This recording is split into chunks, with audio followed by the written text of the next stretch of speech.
one must be blessed by Brahma with the gift of musical knowledge to be qualified to be a Jivan Mukta, which is the goal of Gita and Upanishad.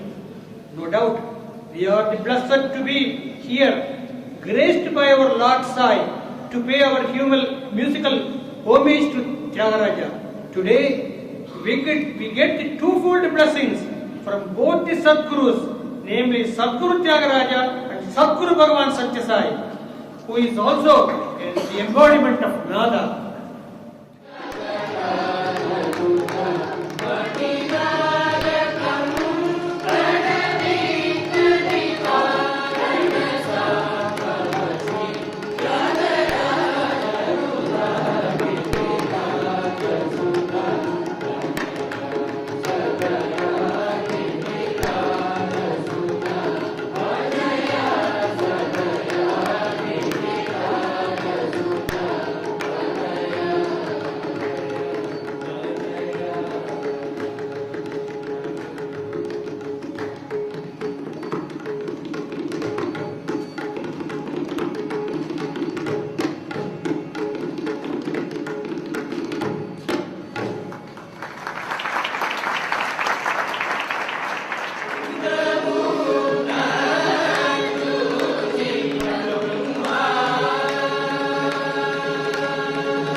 बहु वैष्टेमस्ति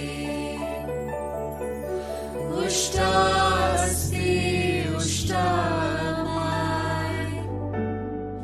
यत् अशाय वैष्टायशे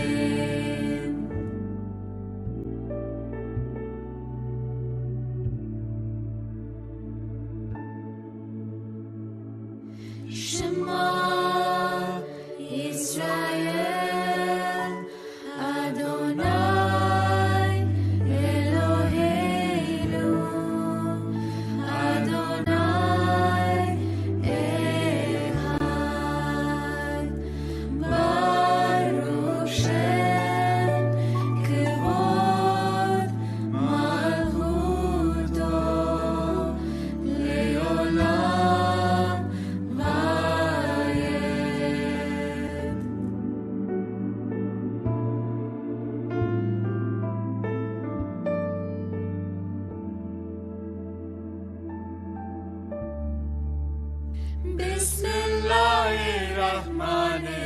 Bismillahirrahmanirrahim. Qul huwallahu ahad, Allahus samad, lam yalid wa lam yulad, wa lam yakul lahu kufuwan ahad.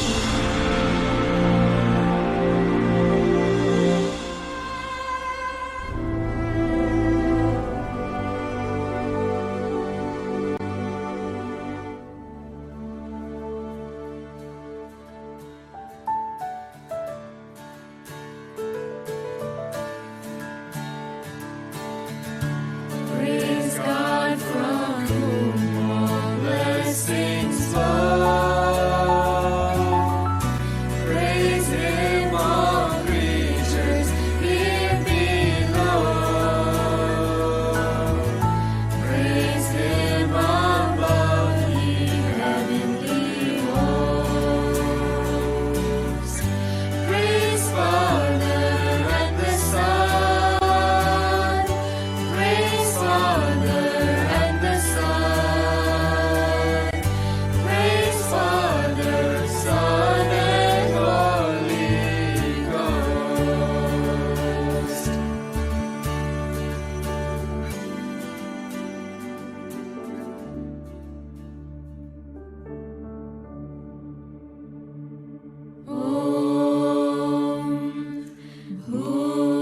भूर्भुवस्सुवः तत्सवितुर्वरेण्यम् भर्गो देवस्य धीमहि धियो यो न प्रचोदयात् ॐ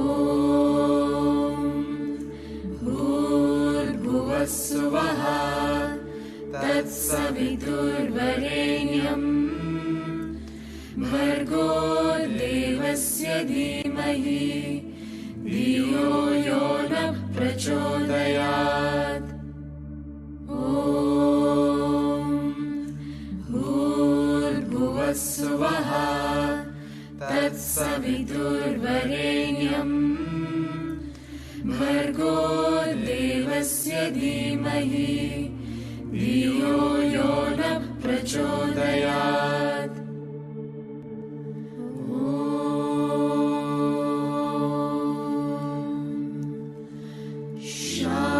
शान्ति शान्ति शान्तिः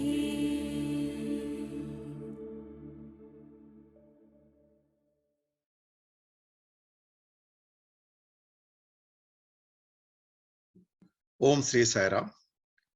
Our humble salutations at the lotus feet of our Lord Bhagavan Sri Satya Sai Baba. On behalf of all the Satya Sai Global Council Region 2 devotees, it is our distinct honor to welcome Dr. Ravi Shankar for this New Year's Eve program. Let me also take this opportunity to welcome all the devotees who are viewing this program on the YouTube stream. Dr. Ravi Shankar is a multifaceted, versatile personality who has done profound work both in science and in spirituality. He is a gold medalist, cardiologist who studied and practiced medicine in Russia and also practiced in Swami's hospital. But currently, under the divine instructions of Swami, he has taken up the field of Ayurveda and naturopathy. His patent pending research and discoveries in Ayurveda have a far-reaching implications of changing the health directions all over the world. While he was in Russia and Belarus, he was instrumental in starting the Sai movement there in the early 1990s. And in fact, he was designated as the first national convener / president of the Sai organization in Belarus. He has numerous experiences from his Sai activities in Russia, as well as from his time that he spent as a cardiologist in Swami's hospital in Puttaparthi. Currently, he lives in Hyderabad and runs his own health company, Sai Ganga Penekia. He has also stayed in Canada for his research in cardiology and Ayurveda. During his research work, he worked with the leading universities, both in US, UK, as well as in Russia and Canada, such as Cambridge, Oxford, Johns Hopkins, and so on. I will keep this introduction a bit short so as to give more time for our guest speaker, Dr. Ravi Shankar, to speak to all of us. Once again, let me welcome Dr. Ravi Shankar and also welcome all the devotees who are viewing this and wish you Happy New Year 2022. Sai Ram.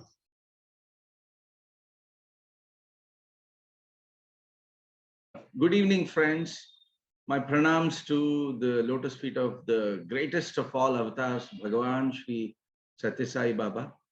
And I thank Pradosh Bhai for giving me this opportunity to share with my co-devotees, co-sadhakas, because Jagadguru Adi Shankara says, Satsangatve Nisangatvam Nisangatve Nirmohatvam Nirmohatve Nishchalatatvam Nishchalatatve Jivan Mukti. So we're all on the path of the Jivan Mukti, and in the first step is Satsanga. So I'm happy to do this Satsanga with you all, and wish you all a very, very happy New Year, first of all, and whatever the New Year is going to give us, let's take it gracefully, bravely, and courageously.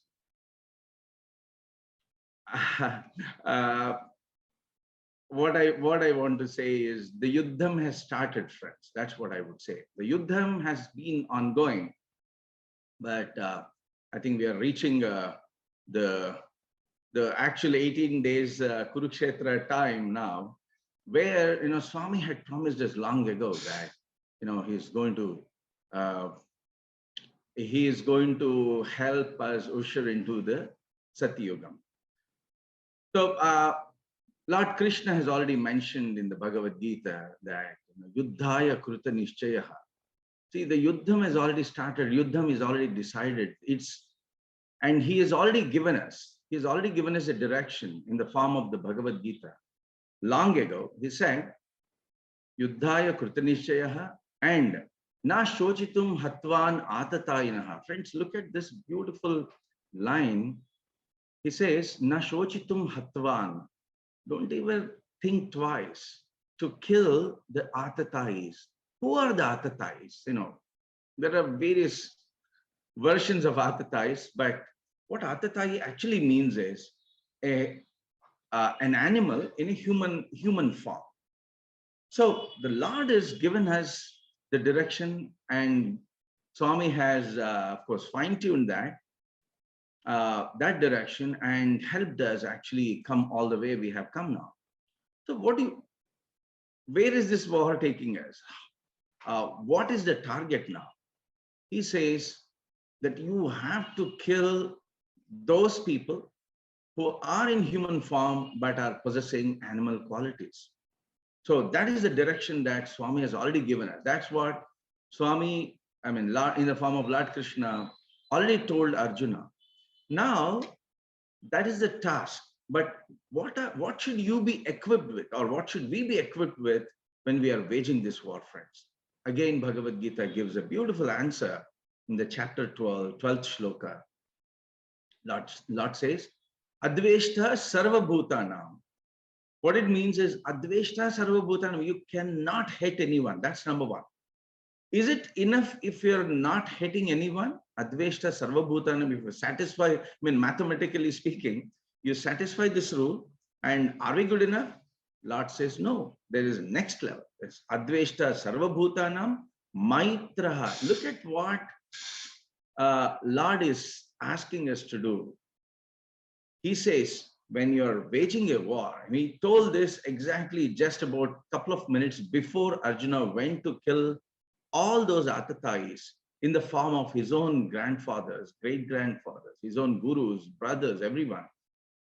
He says, you cannot hate anyone. See, that is the primary ingredient, or that's a primary quality of a sadhaka, that you cannot hate anyone. Adveshta Sarvabhutanam Maitraha. Maitri means friendship. So you should be in a state of friendship with everyone. You should befriend everyone. A friend in need, a friend indeed is what is said, right?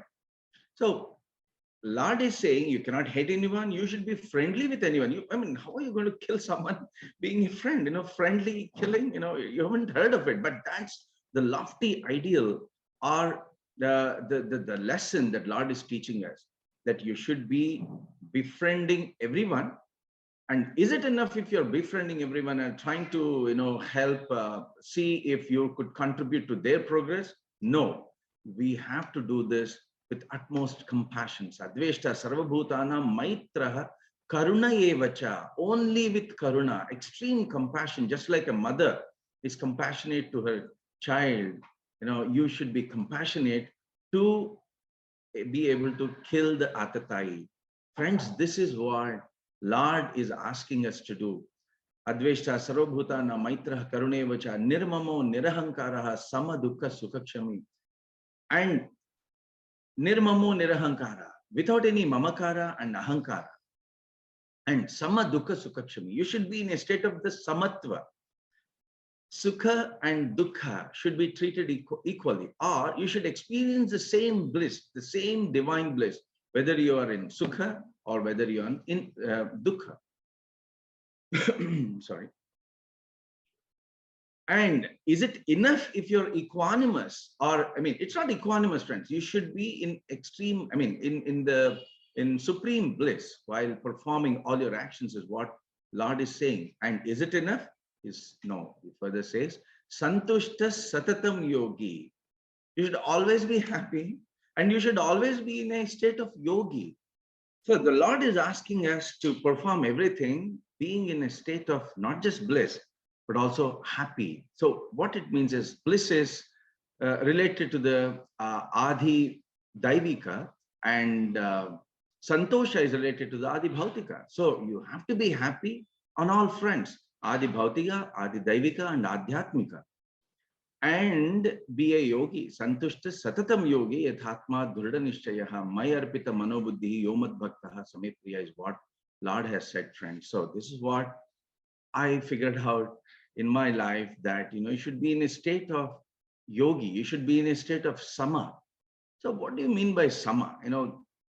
So many things go across in the world. And should we be indifferent?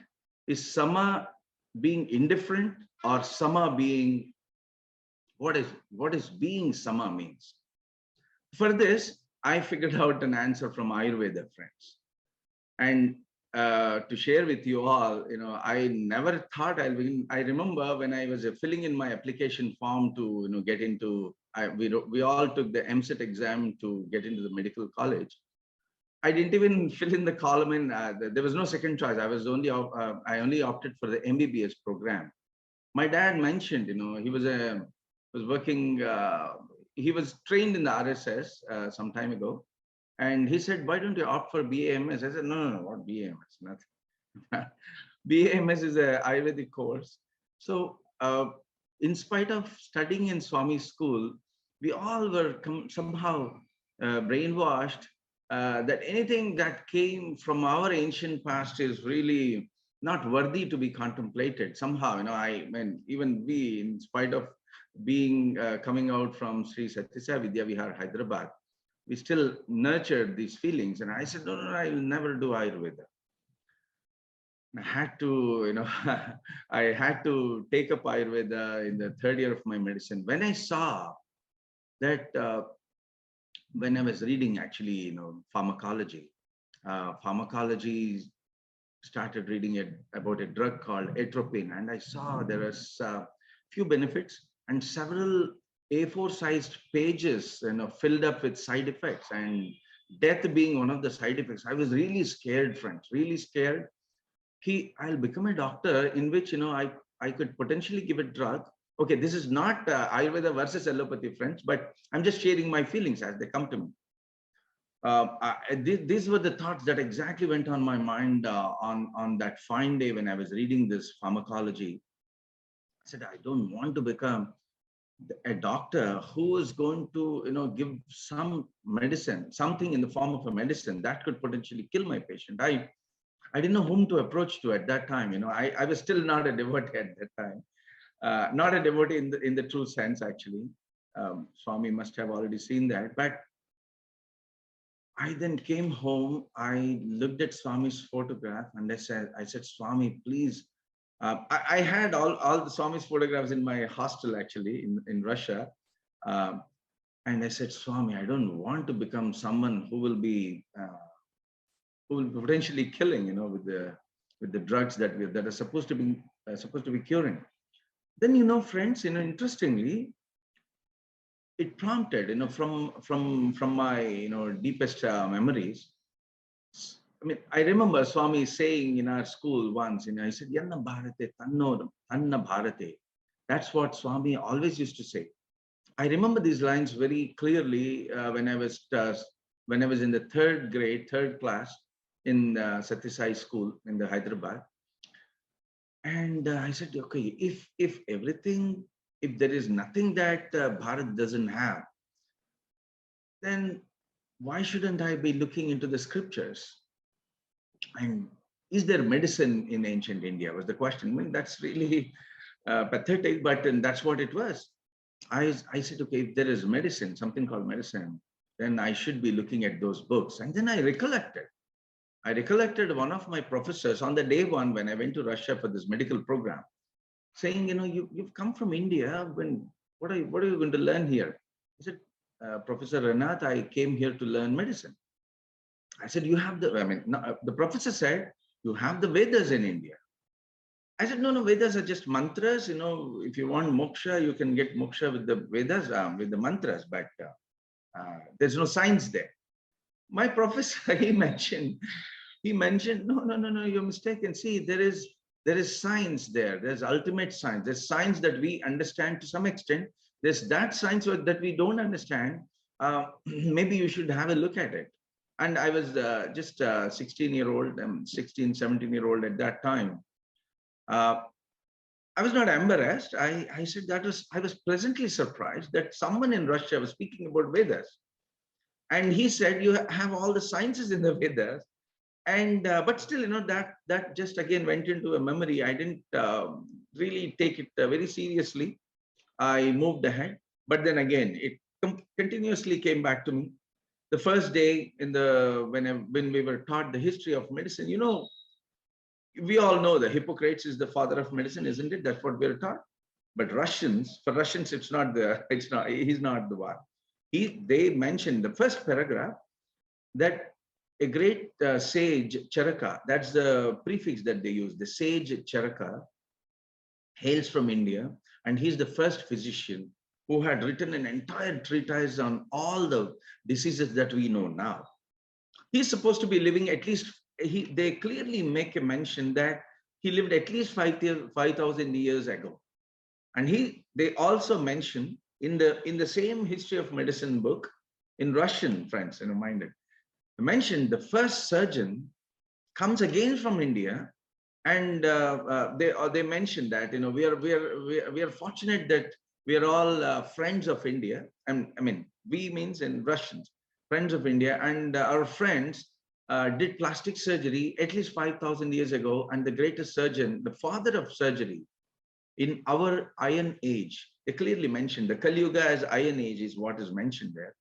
And they say that the father of surgery was Sushruta. He performed several surgeries. I mean, that was real. You know, when I called India, I mean, I said, and I talked to my friends in India, I said, did you hear about someone called Charaka and Sushruta?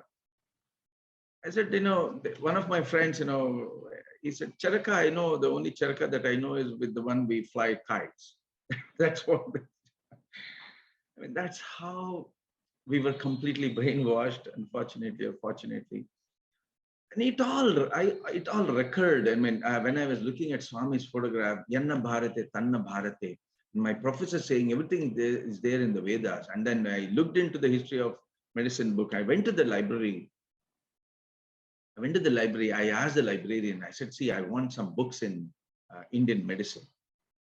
Then she asked, would you want to read them in translations or would you want to read them in Sanskrit? That's amazing. I said, I mean, I have learned Sanskritam in the school we were taught, and all the Upanishads we were taught. We were taught the Bhagavad Gita. I definitely have an introduction into Sanskritam. And also in the intermediate, I took Sanskrit as my second language, unfortunately. There was no first language choice of Sanskrit. I said, I was not really sure if I could understand Sanskritam when I read, especially such, you know, enticing books on medicine. I said I would prefer the translations in Russian or English.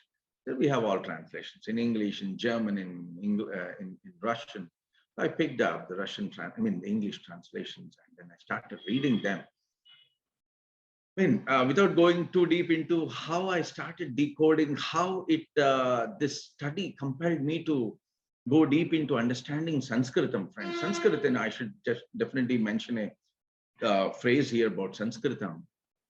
Sanskritam is a Nava Vyakarana Bhasha. If English has, say, 1100 grammar rules, Tamil has 1300 grammar rules, Telugu 1600, Hindi 1700 grammar rules, French. Sanskritam has more than 200,000 rules in grammar, 200,000. They're classified into 9 different libraries. They're called as a Nava Vyakarana. That's why, you know, Hanuman is called as a Nava Vyakarana Veta. And he was the one who understood Lord Rama even before he spoke. So the language of how to, you know, convey messages even without talking is also a part of the Sanskrit grammar. And these 9 libraries are the Indram, Maindram, Sandram, Shakalam, Shakadayanam, Kasakrutam, Kaumarakam, Paniniyam, and Saraswatam. Today, we are only learning the Paniniyam. Paniniyam has 3,996 grammar rules. And why do we need these rules? Sanskrit actually, okay, don't get frightened. This is a very easy language, actually. Everything is beautifully classified.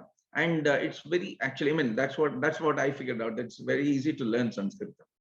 We'll talk about the grammar rules later. But then to cut the whole story short, why do we need these 9 sets of grammar principles? Is when I started understanding Swami's Vahinis, you know, I figured out that, you know, there are, Swami mentioned in one of the Dharma Vahini books, that there are Sattvic, Rajasic and Manasic, Sattvic, Rajasic and Tamasic types of people.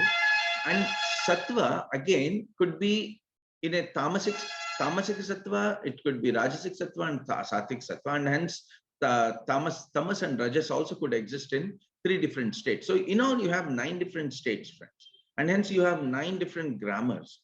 So each grammar, you're essentially covering all types of interpretations when you understand the 9 grammars. So that's why Lord, again, Jagadguru Adi Shankara clearly mentions in his book, in his in the Viveka Chudamani, he mentions Eka Matra Laghavante Putrotsaham Manyante Vayakarna. He says that rishis would be so happy if you're able to convey your message even by cutting short of 1 syllable. Eka Matra Laghavante. Laghavante means cutting it short. Even by 1 syllable, Eka Matra. then the rishis would be happy as if a putra is born. Putra ekamatra lagamante putrotsaham manyante vayakarana. Vayakarana is the rishis of the Vyakarana. They become happy as if a putra is born. Putra doesn't mean, again, these English translations. Why I quickly figured out that these English translations were not good enough when I started reading Ayurveda, because now the interesting thing that I figured out there was the answer to sama. A scientific answer for the sama, santushta satatam yogi, in that verse, Lord uses sama dukkha sukha kshami.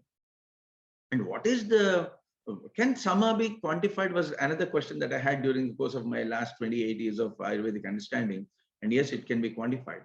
What the rishis are saying is, in Ayurveda, what is health is sama doshaha, sama agnischa, sama dhatu malakriya, prasannatma manasindriyanam swasthyatya vidhyate. I think Ayurveda is the only science that actually deals with your mental, emotional, and your spiritual health as well.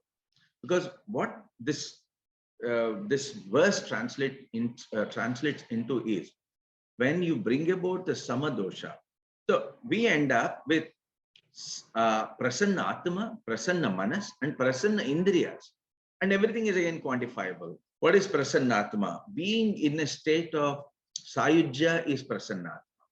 What is prasanna manas? When the manas is devoid of all chitta vrittis, that is the prasanna manas.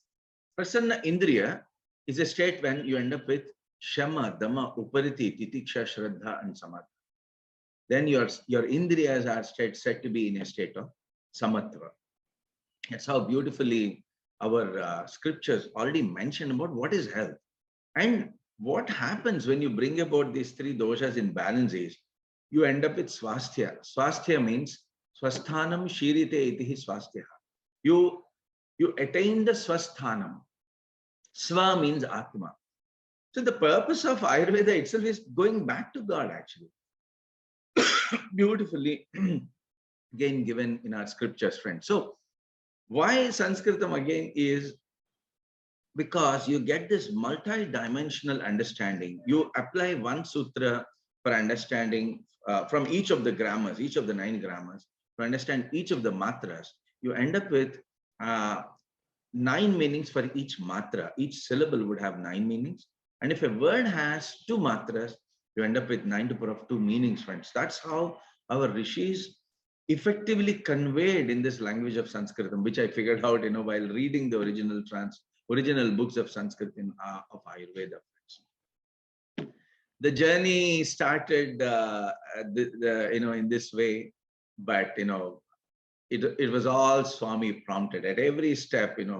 He was gracious enough not to accept all my prayers and not to give away all that I prayed for, and he made sure that I fall in place.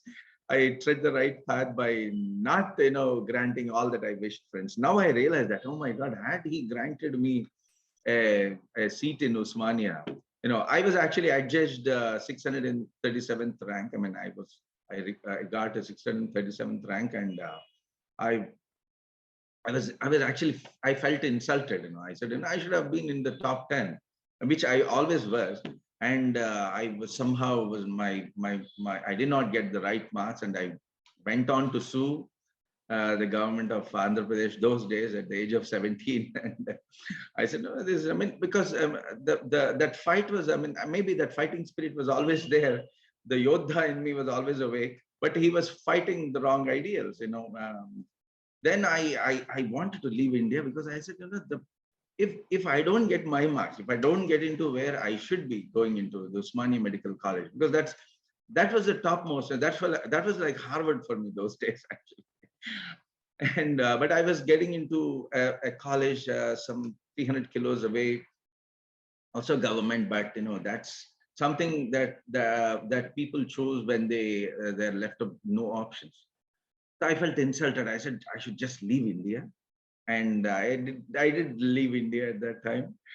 And interestingly, what happened was I did a lot of liquid meditation, friends. I saw the moment, India, we left India, many of people around me started, started indulging themselves with, interesting things, uh, wine, drinks, everything, literally. I can't even name those things that people were indulging. And I said, okay, oh my God, these guys were not drinking till yesterday and suddenly they changed. I mean, leaving India is such a papam possibly. I mean, these thoughts came to me that they suddenly started drinking.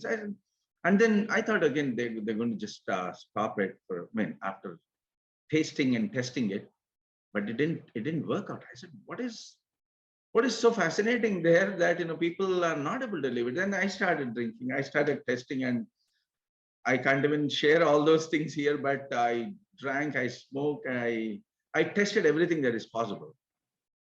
And I met one wonderful person. I met a wonderful person, Dr. Prahaladji. He's now there in Shrewsbury. He reminded me of those 3 years when it was out of academic interest that I started, but there was time when I couldn't stop. 9 packs a day I used to smoke. It was like Nitya Agnihotram, literally. I mean, I shouldn't be, using this word, but it was like that. And one fine day, Prahaladji said, Ravi, you are a Swami's devotee. You will overcome it. I mean, this is so pacifying. And you know what? I came to Parthi. That was about 3 years after I met him. 3 years after I started going deep into the material world, say. And Prahaladji kept on reminding, you're a Swami student. Swami knows what to do with you. And then, I recollected one of the Swami's speeches in the 3rd class, in Hyderabad, when he came to our school. He mentioned, Paritranaya sadhunam vinashaya cha dushkritam dharma samsthapanardhaya sambhavami. We all know this. Mentioning this, he said, don't look for any other avatar. This is the avatar that has come to, redeem everyone. And I have chosen you all to, move my mission forward. And these are the words that, it's always pleasant to hear good things about you, right? So these words remained in my mind. And when Prahaladji said, you're a Swami student, I said, oh my God, Swami already told us, that, he chose us. And why am I doing all this that I shouldn't be doing? It's not expected of people like us. And then not only that, on that day, Swami, while passing by, he said, I brought each of you from different lokas to make my mission happen. Then I quickly went home. I told my brother, he was younger to me. Brother, you know what? We all came from different worlds. We came for Swami's purpose. And we were looking into the stars, and he said, maybe we came from that star or somewhere. We were fantasizing everything is possible. But why am I sharing this with you, friends, is that this, you meet with several things in your life, these words, continuously keep motivating you. And when Prahaladji mentioned, see, you are Swami's devotee, I quickly recollected, oh, no, I'm not an ordinary person. And then they all helped me, but the final nail was struck by Swami himself. I went to Puttaparthi that year, and I went into the general line, and I was sitting in the darshan line, and Swami just passed by, and he again stopped, put 2 steps backwards, and turned slowly towards me, and totally towards me. I never thought that he would look at me, because I was doing great things actually. But Swami looked at me, and we all love Swami's attention, isn't it? Whatever we do, whatever state we are, we love Swami's attention. Swami looked at me, and he kept on looking at me. I said, oh my God, this is a great day, I thought. But then he was not, he was not stopping his eye contact, and he didn't turn. He was just stuck there. He was just looking at me. And I said, oh my God, now Swami Is he going to tell everyone that I'm smoking, I'm drinking, and oh my God, he's going to, "Arey, mera naam kya hoga? What will people think of me?" Things that Swami slowly started, possibly from the deepest recesses of the chitta vrittis. He started eliminating those vrittis where I picked up these habits that are not useful. Actually, I wouldn't say they're bad. They're not useful for our spiritual growth. For the next 1.5 minutes while Swami was looking at it, I was really scared. Ki Swami kya karenge mere se? Then everything cooled down. Then I said that I didn't say anything. Everything, it went blank completely. I was neither afraid. I was like, and it's a beautiful state I was in at that time. And then I took Swami's arm, and Swami gave me vibhuti. And I felt this is Akshaya Vibhuti. Somehow when Swami gave this word stuck to me. This is Akshaya Vibhuti. This will remain with me forever. And then I gave to some people around. I mean, in the darshan, you usually share Vibhuti with others as well. And then there was a lot of Vibhuti again still left. I put it in a paper, put it in a cover, and then went back. Friends, after a week, I was wondering, I even forgot that I used to drink or even smoke. Swami removed it from the core. And when I went back, I shared this with Prahladji. Prahladji said, I always knew you. I told you you're Swami's devotee. This is how great devotees help each other, friends. I can never forget this because, he was the one who kept on. Even now, he means anyone, he only, helps everyone to help yourself. So then what happened? I was taking this vibhuti every day during my prayers. Whatever happened, whatever I did, I never left the Sandhya. My mother taught me Sandhya Vandana. We undergo this Yajnopavitam, right? The Upanayanam, it's called that.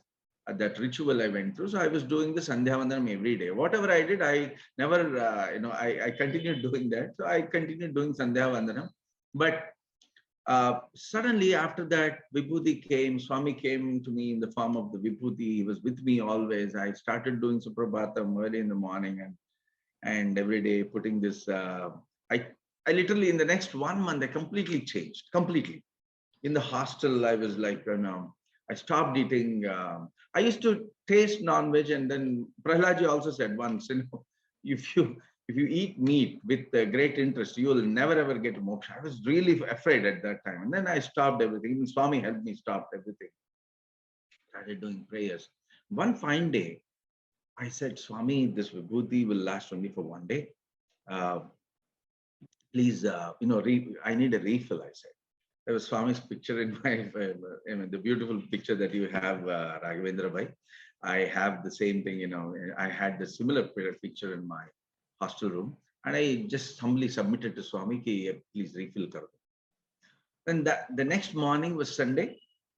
And it was 4:30. I usually get up at 5 o'clock to take shower, 5:15. I sync it with we all do that, right? Suprabhatam with the Suprabhatam that happens in Bharti.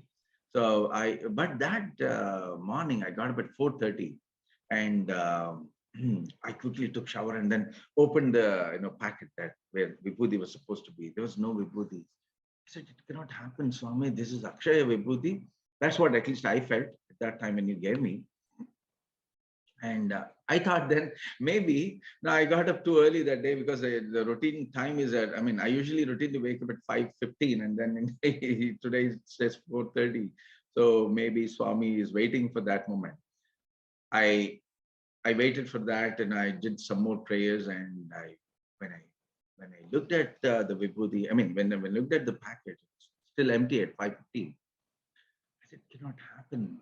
But when I looked at Swami, Swami's from the angle of his mouth and from his eyes, there was some droplets coming down. They're just trickling down. I said, Ye kya hua yaar? Maybe the other roommate, I thought he must have sprinkled some water. And I just said, whatever is there on Swami's photograph should be Abhishekam, should be Tirtham. and I quickly partook it.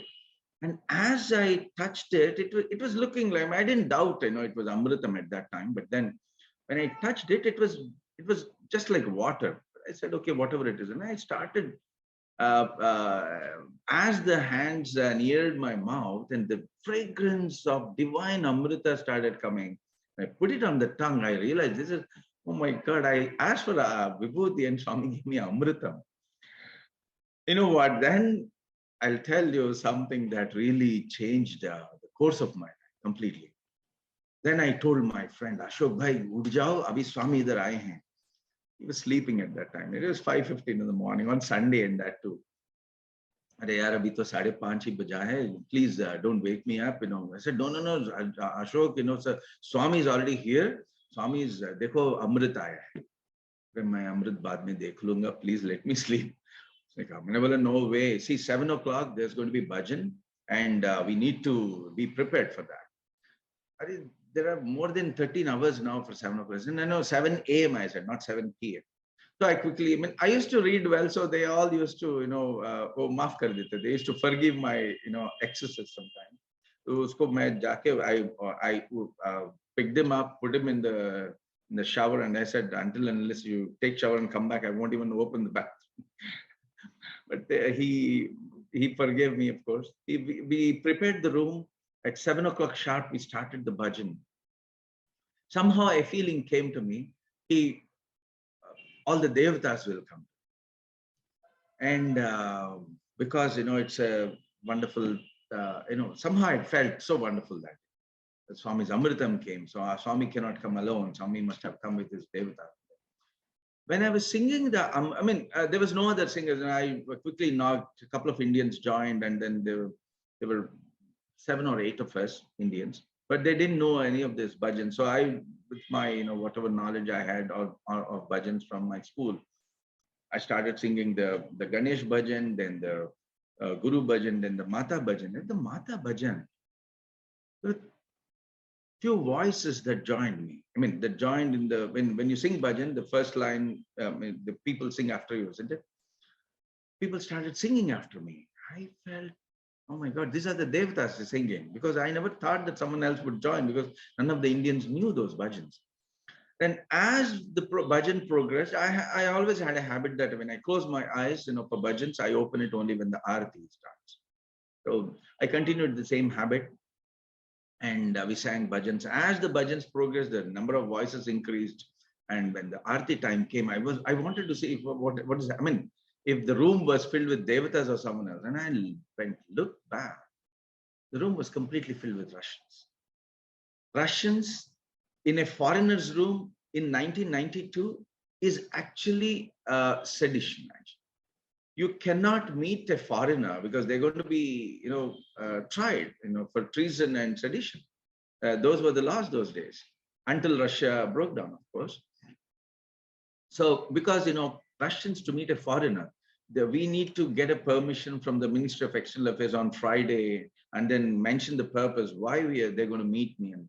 And here on a Sunday, early in the morning at 7 o'clock, people join. It was really like our old films, Indian films, jahan, things appear, disappear, and I felt it's like Vithalacharya movies. How can these people come actually? Where did they come from? I was very curious. I asked one of the persons there, how did you come here? He said, see, this man, he didn't know who Swami was. He said, this man whom you're praying to or offering prayers, he appeared to me in my dreams on Thursday, and he gave me this address. He said, 7 o'clock on Sunday, there's going to be a bhajan there. You should go there. And he said, I brought 2 of my friends. I said, Swami, I was really, even now when I think about that moment, it really gives me such goosebumps. I said, Swami, so much of karuna and compassion, Swami. To such I felt that, I don't deserve any of these things. I'm not your best devotees, or not even the worst devotees, actually. I'm not. But, people coming in, giving the address. We were thinking that we just organized this bhajan at 5:15 in the 5:30 in the morning, but no, Swami already planned it 3 days ago, I thought. And he gave the address to these foreigners. And when I asked, how did you pass the security? I said, I don't know. When I looked at them, they opened the door and we came in. And not one or two friends, 30 Russians came in to a foreigner early in the morning on a Sunday without security clearance in Russia. In at least Russia. There are several reasons why we all could have got capital punishment that day, because we really broke all Russian rules. And then there was one lady who said, see, I saw Swami showed you in my dreams 1 month ago, and he gave me this address because I'm poor. He just helped me gather some money in the last 30 days. So I knew this date and time 30 days ago. And this lady coming from 3,000 miles, and the Crimea is a place where, in Ukraine, in the southern part of the Ukraine, in the Black Sea, this lady came from all the way from Crimea for attending this bhajan.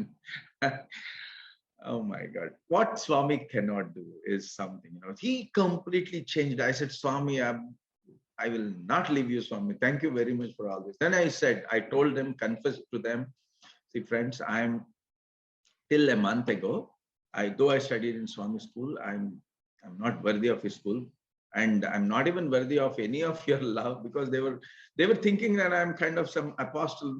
Like I quelled all their quelled all their doubts. I said, see, I'm an ordinary person. I used to smoke, drink, and do all sorts of things until a month ago. But then, whatever I can, I will do for you people, because you are all true devotees of Swami. And they all were singing Swami's bhajans in this, it was cold winter. It was an amazing experience. And then the center kept on growing, and we didn't know. I said, okay, in one of my dreams, and I also was connected to a guru, physical guru, whom I met after, I saw him in my dreams first, and then I physically met him 9 months later. Everything was in my life was, those beautiful days I still remember, and still they keep happening even now too. Life became really not just beautiful, it became blissful after after that important darshan of Swami, when he gave me that vibhuti. And center kept on growing. There was a lady who came to the center, and those days, and I suddenly became a bhakta. So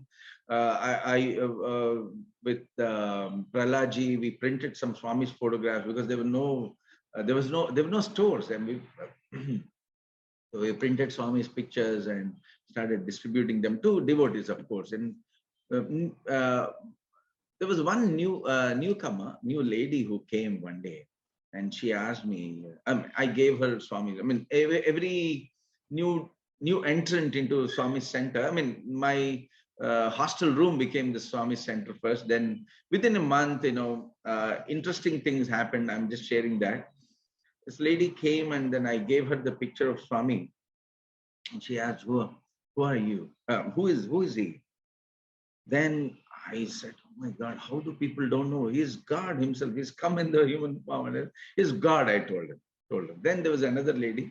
She, lovingly explained, the advent of Swami. And this lady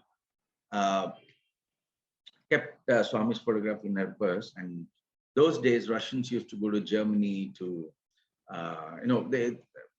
they frequently used to travel there, do some little businesses. They used to sell some interesting articles from Russia in Germany, and then get some electronic goods from Germany and then sell them in Russia. And they used to do these petty businesses those days. Russia was the economy was horrible. The inflation was over 500,000%. You cannot even imagine, the kind of economy we were in at that time. And this lady, that particular, right after he got Swami, she got Swami's photograph.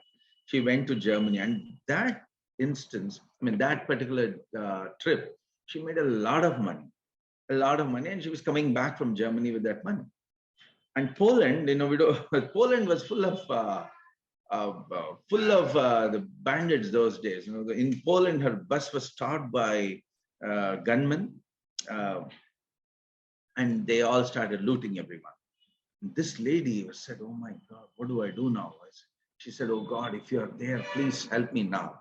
And then she quickly, she opened her purse and she started hiding she wanted to hide the money, but then suddenly found Swami's photo. Said, "Oh Swami, if you're God, please help me now." And this lady, I mean, Russians are very hefty people, very strong people. She was a tall lady too. She was a 6-footer. People, the moment she offered herself to Swami, she said, "Swami, if you're God, please help me," she said. And then she just closed her eyes. She hugged Swami's photograph, and she just kept quiet and just sat there in the bus. All these gunmen looted everyone, but for her. She was sitting in the middle of the bus, in the middle of the road. I mean, middle rows in the bus. They went, and then she slowly opened her eyes, and she saw people moving back and forth, touching everyone, including her neighbor. I mean, the one who was sitting just beside her, but not her. She came back and she said, you know what, I have an interesting position in the government here. I will give you all a sports hall, which we are not using. Please use this as Swami's center, because Swami is God. That's it. There's no doubt about it. But it'll be difficult for our people to understand. But let me see whatever I can do. She came completely. Swami kept on increasing his people around. Russians, very nice people. They're all they get immediately connected to India. Immediately get connected to India, and then through I mean, I don't want to confuse people, but then through a guru, I used to get some directions. He mentioned to us that, our job is to spread Bharatiya culture. So those days, 92 to 96, we even taught the Namakam, Chamakam, Purusha Sukta, Shri Sukta. Some people even got Upanayanam done through us. The Upanayanam is the sacred thread ceremony. And we used to do Swami's Vratam in Satyasai centers those days, interestingly. And there was an interesting thing happened in Satyasai Vratam. People used to ask me, definitely, there used to be Orthodox Christians, Protestants who used to come to the church, to the church ballroom, to Swami's center. Some people used to ask, "See, why do we need these rituals?" And I said, "See, if you want to pray to God, how do you offer the prayer in a dharmic way?" That was my explanation. Because these pujas, these rituals offer you a way to get connected.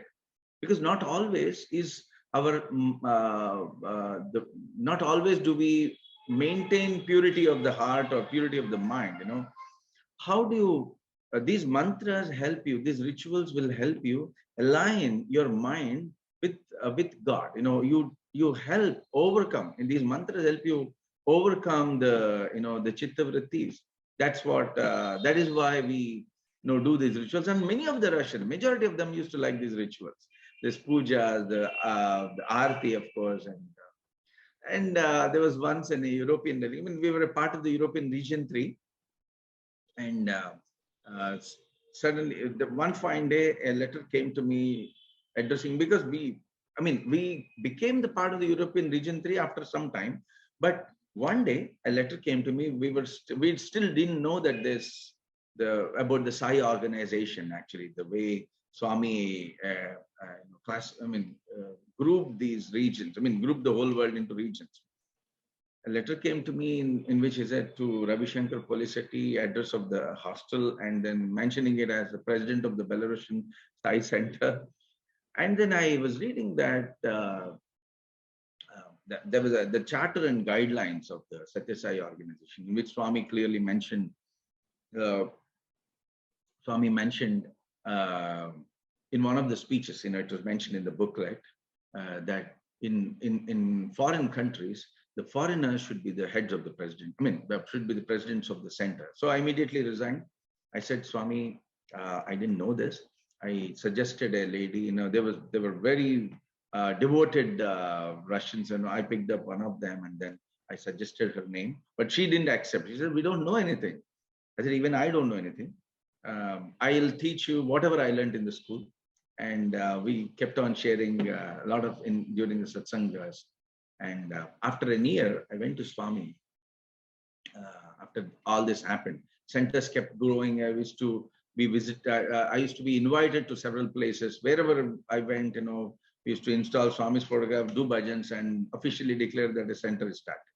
So that's how the centers used to start. And I went to Swami. Swami came again. I was in the normal darshan line, and I was sitting in the first row. I went with a bunch of letters from Russians. Swami took them all, and he said, thank you. I said, oh my God, Swami knows everything. And during one of those, then we officially, after a month and a half, we officially became a part of the European Region 3. So people from the Bernhard Gruber used to be the president of the European Region 3. And he, along with several other his representatives, used to visit Russia regularly. And one of the representatives, Swami beautifully designs everything, I will share this as well.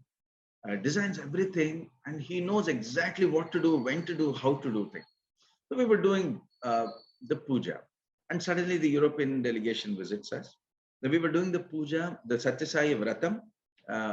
Mind you, it was in the year 1994, because we were doing the Namakam, Chamakam, Rudda, Purusha Suktam, Sri Suktam, Durga Suktam, all the Suktams. I used to do the Vratam. At the time when you do the oblation to Swami, I used to recite all these mantras. So it used to take 7 hours for me to do the puja, the Satyasai Vratam, along with all the 5 stories that the kathas that are actually narrated at the end of the puja. At the end of it, one of the representatives, I don't want to name anyone because it's not about the names, it's about the message that Swami is giving. Then he humbly mentioned, Ravi, all that you're doing is great, but see, in our countries, we don't need these rituals because people might get offended or they might not want to do these rituals. I said, gentlemen, without naming him, I said, see, I know only this. This is the only way I know to praise Swami. I'm not saying this is the only way, but I know only this way. And this is more scientific and more, the path becomes very clear. When you do the Shodashopachara Puja, you exactly know what to do when a guest visits you, when an Atidhi visits you. The Shodashopachara is meant to be, treating the guest in that way. So at every step, the Sanatana Dharma is giving us guidelines of what is aligning with Dharma means. How do you sweep your home? How do you build your room? How do you build your house? How do you cook food? How do you serve food? Everything is given. It's not a book of do's and don'ts. It's a book of how do you align with Dharma at every step. That is what I felt is what Sanatana Dharma is doing. If you translate the Dharma, see, the rishis with their, when they became one with God, I mean, when you become one with God, that's how you become a rishi. A rishi is the one who continuously does penance for the benefit of others. And in that journey, we all are in the same path. You become one with God. You attain Sayujya. When you attain Sayujya, it is an irreversible thing. You become one with God. When you become one with infinity, you become just one. There is no second. That's why Advaitam it is called as. So you enjoy the state of Advaitam. And the problem there is that whoever has attained Advaitam will never speak about it. Because that's what, when you become one with infinity, there's no second one to speak to. So that's a problem there. But the rishis, the Bharatiya rishis especially, were so compassionate enough. They became one with God. They lived there for several, I don't even know, several kalpas possibly, in that state of samadhi. God, the supreme wisdom in the form of the darshanas, Darshana, why do we call the darshanas as darshanas? Because this is the actual direct experience, anubhavatmaka pramana, that the rishis have attained when they became one with God, when they attained Advaita Tattva, they became one with God. You become one with God, you become infinite, right? When you're infinite, you're everywhere, right? Sarva Vyapakatva is the quality there. When you're everywhere, you know everything. Sarvajñatva automatically becomes your state. When you know everything, when you are everywhere, you can do anything. So omnipotent. So omniscience, omnipotence, and omnipresence become your traits automatically.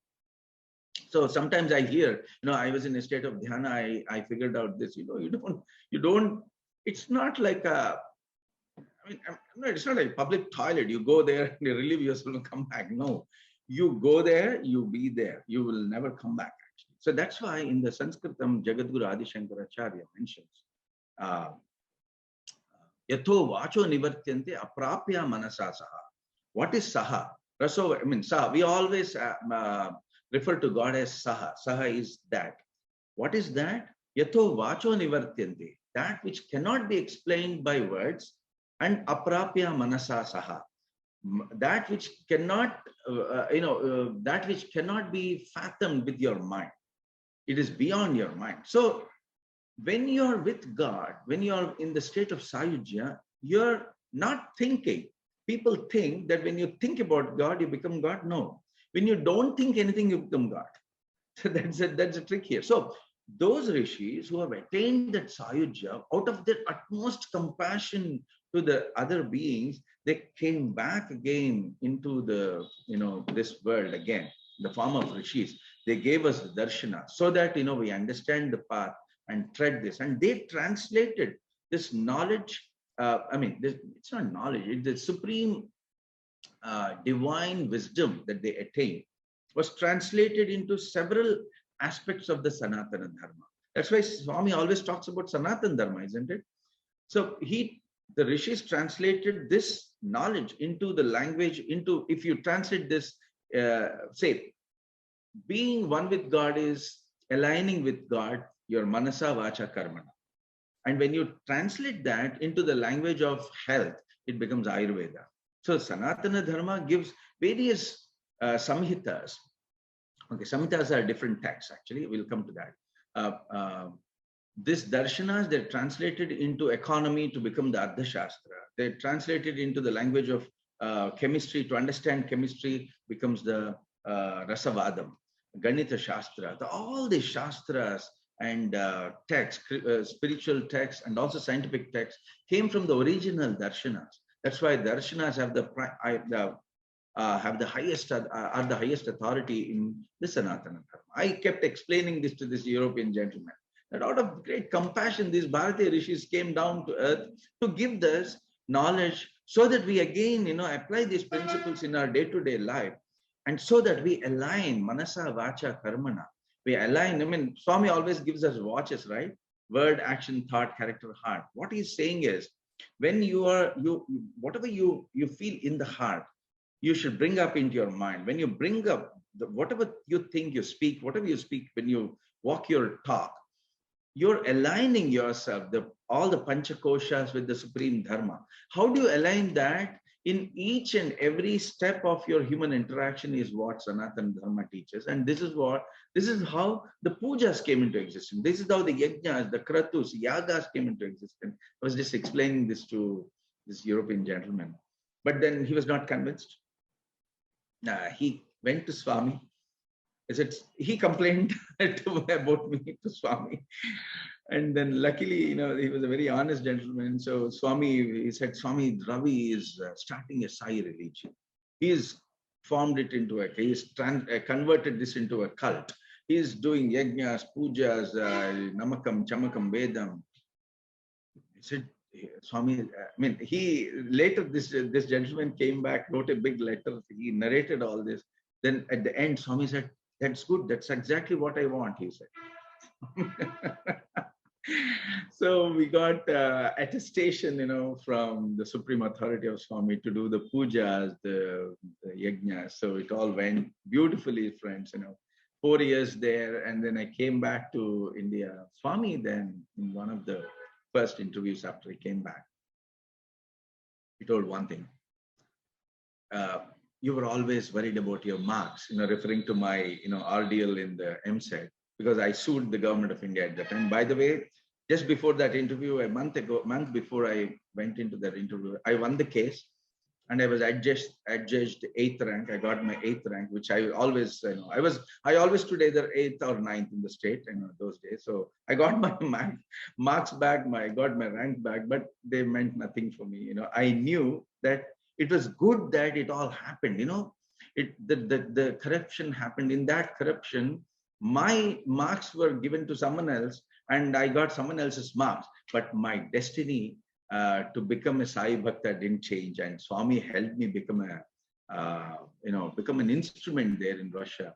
So when I went there, in Swami's interview, Swami clearly mentioned this. I went there with my degree. Swami said, you were always worried about your marks, and I was worried about the remarks. That is why I sent to Russia. So today, people, whenever they think about Swami, will always think about you. I said, Swami, by which time all this thought about what others will think about me went away from our mind. We always live according to what others want us to do, right? No, not you or me. I'm just saying generally that is an instinct, basically. All that went away. I said, Swami, whatever. I'm an ordinary person. I'm not in the state of Advaita. I'm not in that. I'm aspiring to become. Advaita is the greatest gift that God, you can give me. It makes no relevance to me. People, because Swami said, whenever they think about me, they will think about you. I said, what will I get from that? I'll get nothing. Then he said, no, that's how God loves each of us. That's what Swami, all these thoughts were going on in my mind during that interview. And so Swami clarifies that as well. Immediately, said, no, that's how Swami loves. That's how Swami expresses his love. See, every level, Swami doesn't have to do that, but Swami did it. We all know how Swami was compassionate at every step, how he was lovingly addressing even the minutest problem that we would have. Of course, he puts us through extreme ordeals through, but all that so that we become better devotees and then, tread in the path of spirituality. And then he also mentioned in that interview, and said, always give confidence to your patients. Always tell them that you're going to cure them. I said, Swami, that is going to be dangerous. People might sue me. He said, no. See, when you give that confidence, 50% of the disease will be gone just with your words. And the rest of the 50%, I will take care. He said, Swami is doing 100% actually, 50%. And Swami gave such interesting tips. And that's when Swami, in the next several interactions that I had with Swami, Swami graced those interactions. Swami said, excessive vata could lead to about 169 diseases. Excessive pitta could lead to about 252 diseases, and excessive kapha could lead to 369 diseases. And all your 711 diseases, Swami clearly classifies them. He gives a complete gist of my medicine, the medicine that I learned all my life. He says all 711 diseases are only changes in your vata, pitta, kapha. That's all. You balance them, all the diseases will be gone. And friends, that's what I have been seeing all my life. Today, I treated more than 25,000 patients.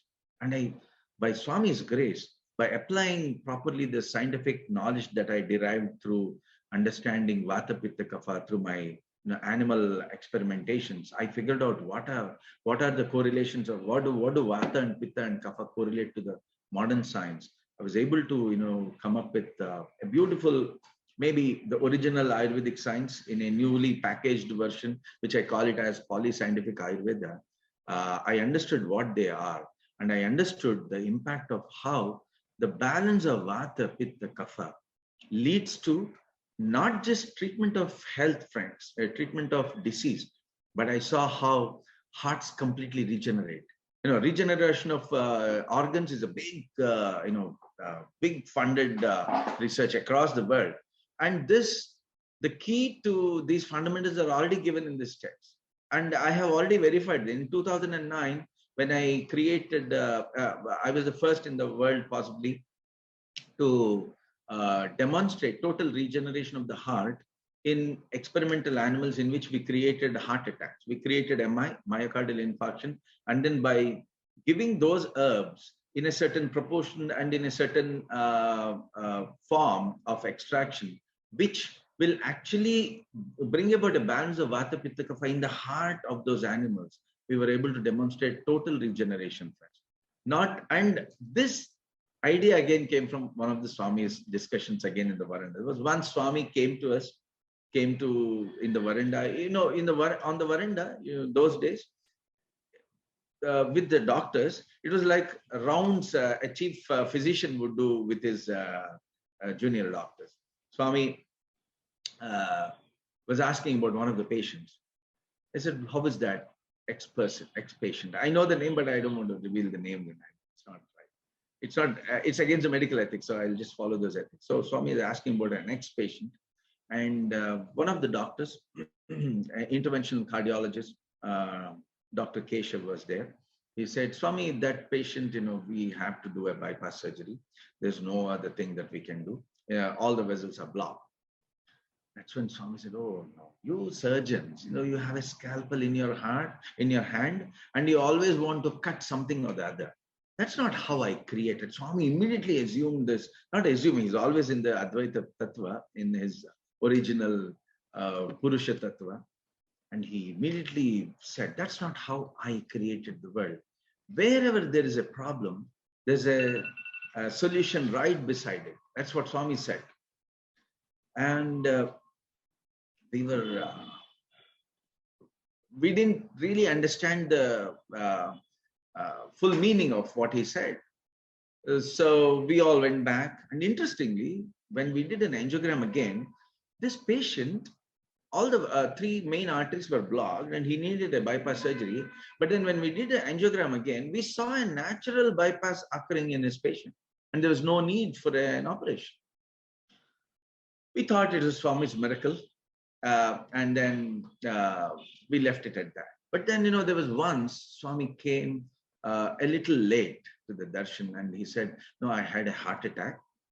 That's why I came late, he said to one of them. Heart attack he had, and you know what is a heart attack, right? Heart attack, you have to be admitted in the hospital. And then I said, oh, so the problem, I was just trying to connect the dots. Swami said, where there is a problem, the solution is just right beside, number one. Number two, I was recollecting from the Ayurvedic text. So Ayurvedic text, and also from the Vedanta Panchadashi of Sri Swami Vidyaranya and the Viveka Chudamani, integrating all of them. So Sama dosha. So when these three doshas are in equal proportion in all the 7 tissues and 40 organs, the body automatically repairs everything and anything. Point number two. So Swami, because he is always in a state of samatva, isn't it? Maybe that heart attack must have possibly damaged the heart, but immediately everything got repaired because the solution is right beside and there's no obstruction from us. I mean, from us meaning in us, in ordinary individuals, what is happening is our own chittavrittis are the obstructions actually. Because our own chittavrittis, we are programming the heart, or I mean, our own body, our own mind in such a way that, we don't go beyond, we don't try to explore the infinity actually. And we don't apply that infinity, I mean, the Advaita Tattva in our regular practice. So these two things led me to actually come up with this experiment 9 years later. And I was first in the world to demonstrate that Ayurvedic doshas, when they are balanced, they regenerate the heart. We created the models of heart attack, and then we demonstrated how they regenerate in a group of animals where we created heart attack. The third group was really interesting, friends. What we did was, we brought about a VPK balance and we pre-treated these animals with this herbal blend. a month, because again applying Ayurvedic sutras, because the scope and the time is not enough for me to explain the sutras based on which we designed this experiment. In this experiment, what we did was we pre-treated the animals with those herbs that will bring about a balance of the heart in full respect, so that and then we wanted to see what happens. So we created a heart attack. On the day 2, there was no heart attack. There was no trail of any heart attack or injury to the heart. We're astonished. And when we repeated the experiments, and then we figured out, after doing a series of experiments, we figured out, those animals that were pre-treated with this dosha balancing herbs, they regenerated their hearts in less than 4 hours. Spontaneous regeneration is possible, friends, and that is what Swami is. That is what possibly. I'm not trying to decode Swami. We can never do that. But then the physical body of these great Advaitic rishis, or our beloved Swami, is able to take the brunt of so many heart attacks, so many karmas of so many people. Swami is also asthmatic. Those who have been very close, they know. He used to breathe. He used to have severe dyspnea, and he used to take all the karma of so many people. Why are they able to do that? Because they take it, the body repairs it, and that's why they can take again and again and again and again, and hence this makes real sense that I had a heart attack in the morning, but now I'm good. I'm able to walk in 4 hours. Why? Because we were able to prove this in an experimental setup. It is not. Because I always thought that when a miracle happens, there should be in the what. See, Swami is because he created the entire universe.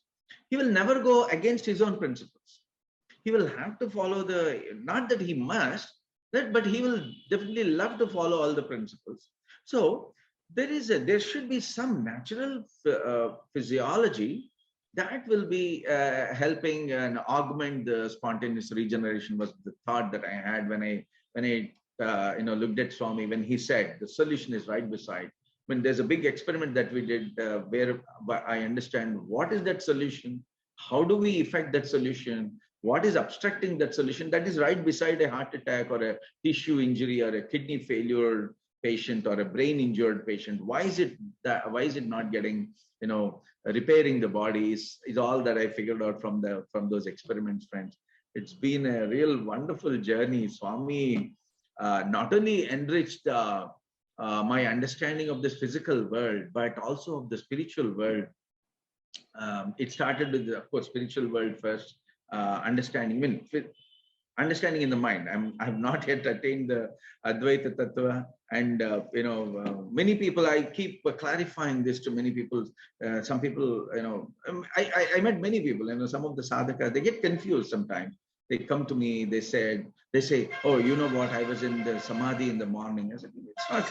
You cannot be samadhi in 1 minute and then come out of samadhi. It's not like that. You are there in samadhi forever." So when you are in samadhi, you remain there. The rishis always remain there and then talk to us. You cannot just and then now I don't know anything. It cannot happen like that. They say in the morning I knew everything and suddenly now I don't know anything, because this is not spiritual.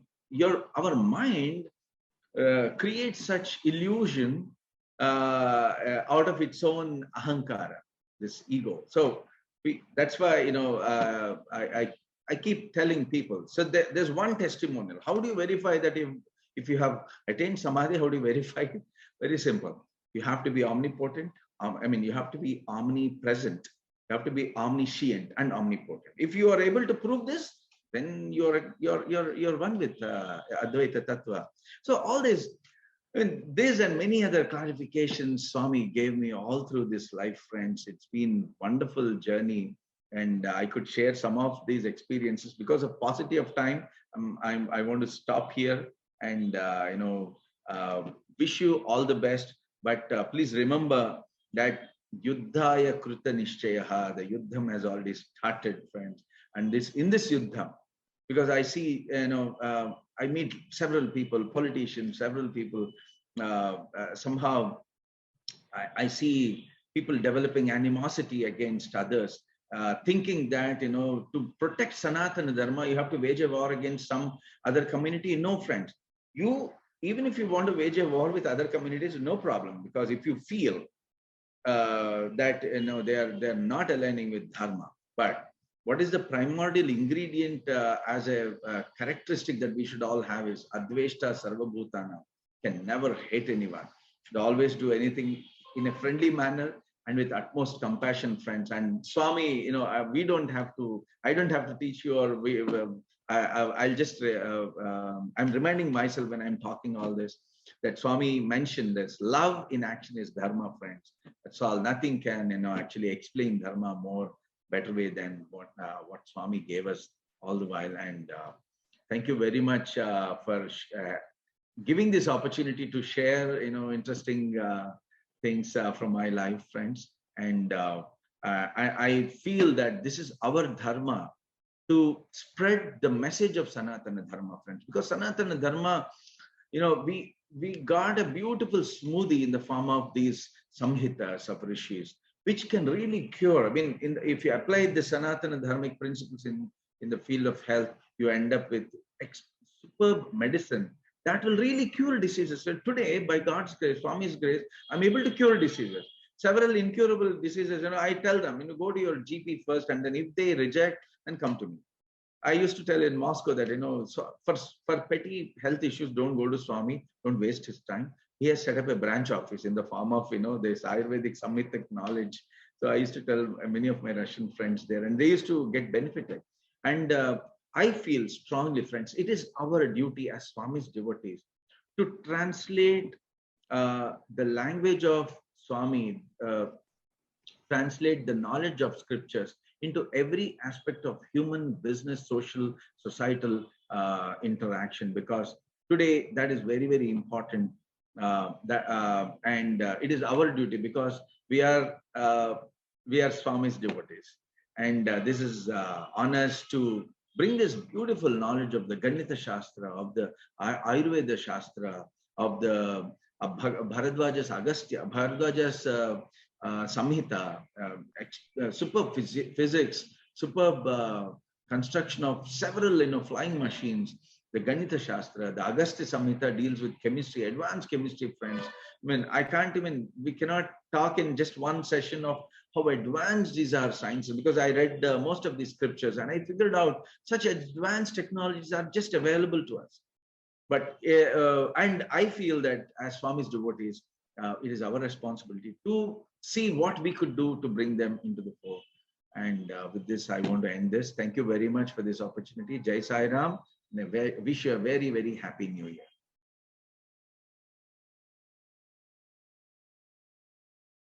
Thank you, Brother Polisetti, for explaining Swami's hands in guiding you in every aspect of your life, whether it is starting a Sai Center in Ukraine, or it is moving that Sai Center from your own apartment to the government building, or in Belarus, or in India, where you're being guided by Swami to take medical help to every walks of human life that is possible in every remotest possible locations that you can get to. It's a wonderful and a exhilarating experience to listen to these stories on how Swami continues to guide you in whether it is medical professional, where you created this aspect of it's next to the heart creation in the medical field, or anything else that you take. Saram, dear brothers and sisters, let us take these experiences and imbibe them in our daily walks of life, and take this opportunity as we enter into the new year to make a solemn pledge to Swami to continue to earn his grace by continuing to walk and live the life he expects us to live. And at this point, let's turn to listen to bhajans before we conclude the session with closing prayers and arti. Loving Sairam and Happy New Year to everyone.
प्रेमामृत Sai आनंददाई प्रेमामृत Sai आनंददाई अनंत प्रेमामृत साई आनंददाई प्रेमामृत साई आनंददाई शिरडी के साई परती के साई प्रशांति सुंदर साई शिरडी के साई परती के साई प्रशांति सुंदर साई शिरडी के साई परती के साई प्रशांति सुंदर साई शिरडी के साई परती के साई प्रशांति सुंदर साई अनंत प्रेमामृत साई आनंददाई प्रेमामृत साई आनंददाई करुणाकरा जगदीश्वरा हृदयेश्वरा साई परतीश्वरा करुणाकरा जगदीश्वरा हृदयेश्वरा साई परतीश्वरा करुणाकरा जगदीश्वरा हृदयेश्वरा साई परतीश्वरा करुणाकरा जगदीश्वरा हृदयेश्वरा साई परतीश्वरा शरणागत त्राण दीनावना शरणागत त्राण दीनावना शरणागत त्राण दीनावना शरणागत त्राण दीनावना पूर्णावतारा साईश्वरा पूर्णावतारा साईश्वरा परिपूर्णावतारा साईश्वरा पूर्णावतारा साईश्वरा अनंत प्रेमामृत साई आनंददाई प्रेमामृत साई आनंददाई शिरडी के साई परती के साई प्रशांति सुंदर साई शिरडी के साई परती के साई प्रशांति सुंदर साई अनंत प्रेमामृत साई आनंददाई प्रेमामृत साई आनंददाई करुणाकरा जगदीश्वरा हृदयेश्वरा साई परतीश्वरा करुणाकरा जगदीश्वरा हृदयेश्वरा साई परतीश्वरा शरणागत त्राण दीनावना शरणागत त्राण दीनावना पूर्णावतारा साईश्वरा पूर्णावतारा साईश्वरा परिपूर्णावतारा साईश्वरा पूर्णावतारा साईश्वरा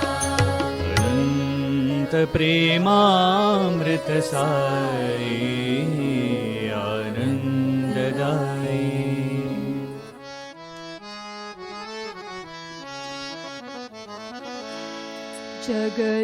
जगदोधारिणी माता दुर्गा जगदोधारिणी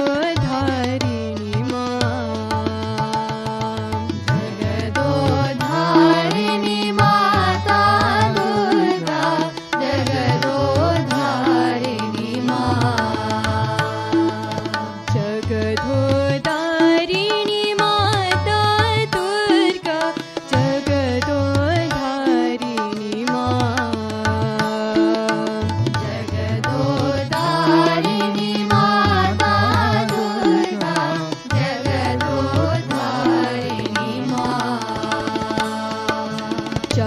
जगो माँ जगो जगो माँ जगो जगो माँ जननी जगो जगो माँ जगो जगो माँ जगो जगो माँ जननी जगो जगो माँ जगो जगो माँ जगो जगो माँ जननी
जगधोधारिणी माता दुर्गा जगधोधारिणी माँ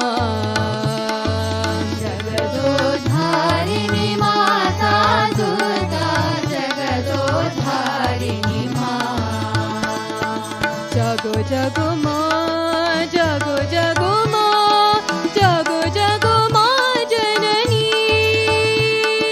जगो जगो माँ जगो जगो माँ जगो जगो माँ जननी हे दुर्गा देवी रणचण्डी देवी हे शिव रमणा जगो माँ हे दुर्गा देवी रणचण्डी देवी हे शिव रमणा जगो माँ हे शिव रमणा जगो माँ हे शिव रमणा जगो माँ जगो जगदोधारिणी माँ जगो जगदोधारिणी माँ जगो जगदोधारिणी माँ जगो जगदोधारिणी माँ जगदोधारिणी माता दुर्गा जगदोधारिणी माँ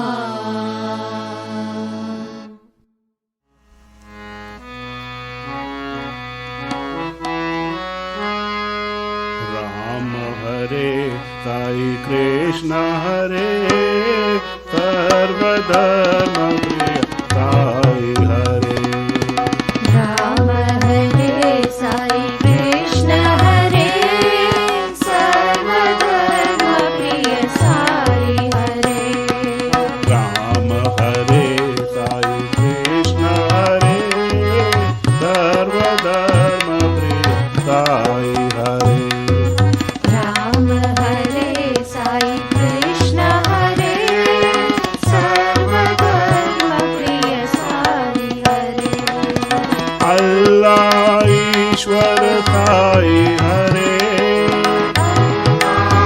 ईश्वर साई हरे अल्लाह ईश्वर साई हरे अल्लाह ईश्वर साई हरे गुरु नानक येसु बुद्ध हरे नानक येशु बुद्ध हरे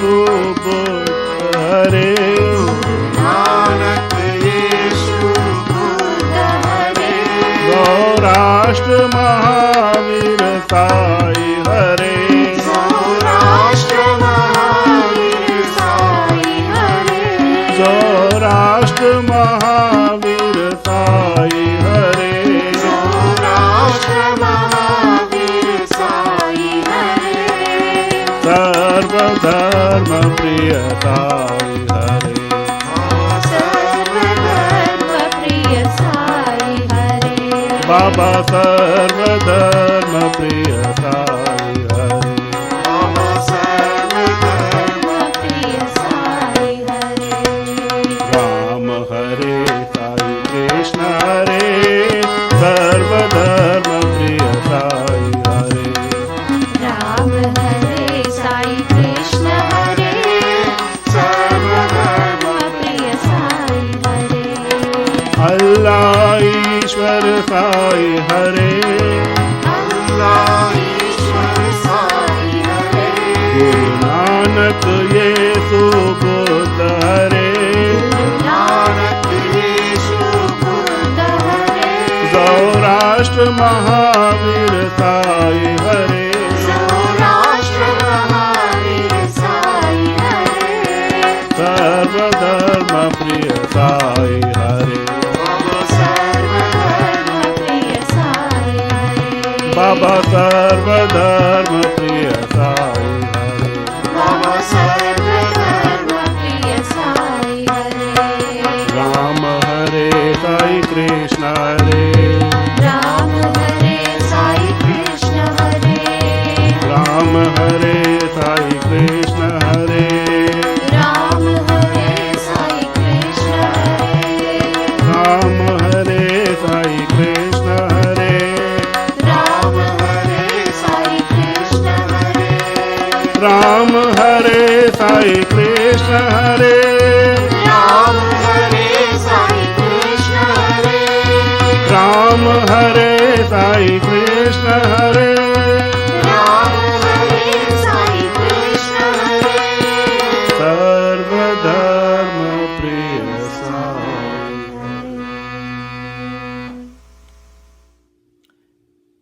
साई हा जीवन जीवन सत्य साई साई हा जीवन जीवन सत्य साई साई हा जीवन जीवन सत्य साई साई मेरा मेरा सवाना साई मेरा मेरा जवाना साई हा जीवन जीवन सत्य साई साई हा जीवन जीवन सत्य साई साई हा जीवन जीवन सत्य साई ओम बाबा साई बाबा ओम बाबा साई बाबा ओम बाबा साई बाबा ओम बाबा साई बाबा ओम बाबा साई बाबा ओम बाबा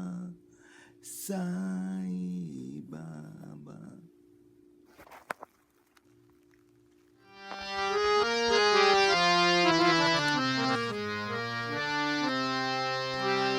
कल्याण रंगा कमनीय रंगा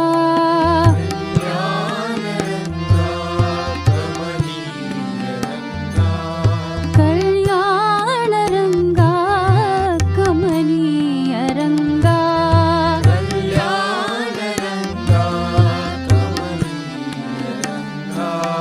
आनंद रंगा सदानंद रंगा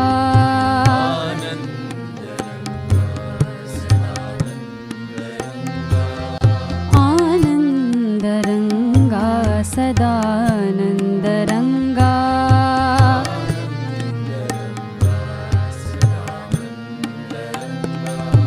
कल्याण रंगा कमनीय रंगा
नारायण गोविंद माधवा साई नारायण गोविंद केशवा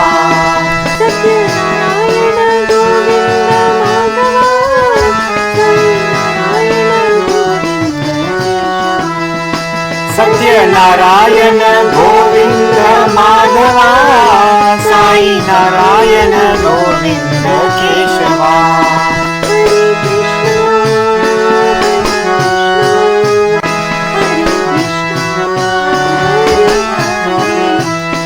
हरे कृष्णा हरे कृष्णा हरे कृष्णा हरे हरे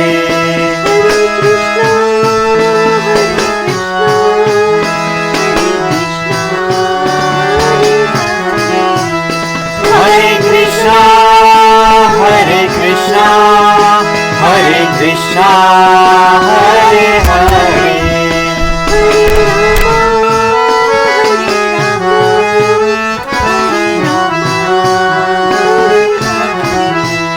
हरे रामा हरे रामा हरे रामा हरे हरे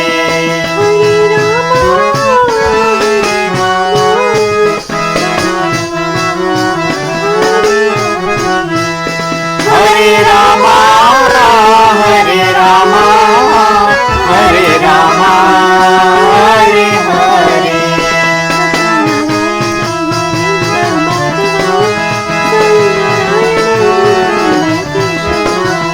सत्यनारायण गोविंद माधवा साई नारायण गोविंद केशवा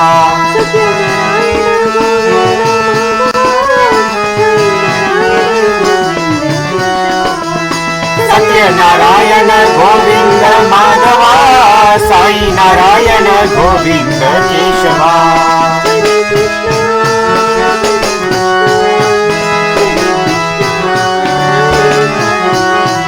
हरे कृष्णा हरे कृष्णा हरे कृष्णा हरे हरे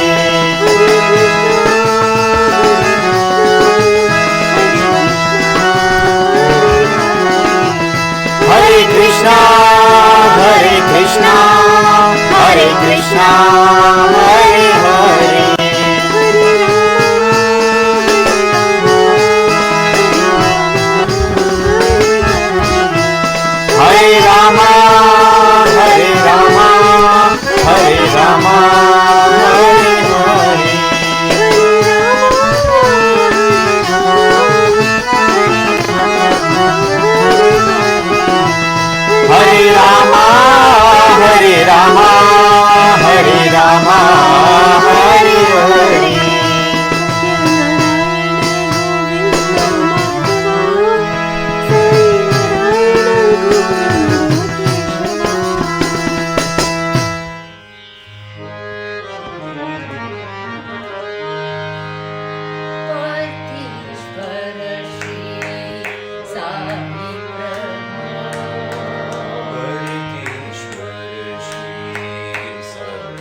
चित चोरा मुरली वाला, चित चोरा मुरली वाला, चित चोरा मुरली वाला, चित चोरा मुरली वाला, नंद लाल नंद गोपाला, नंद लाल नंद गोपाला, नंद लाल नंद गोपाला, नंद लाल नंद गोपाला, नंद लाला नंद लाला,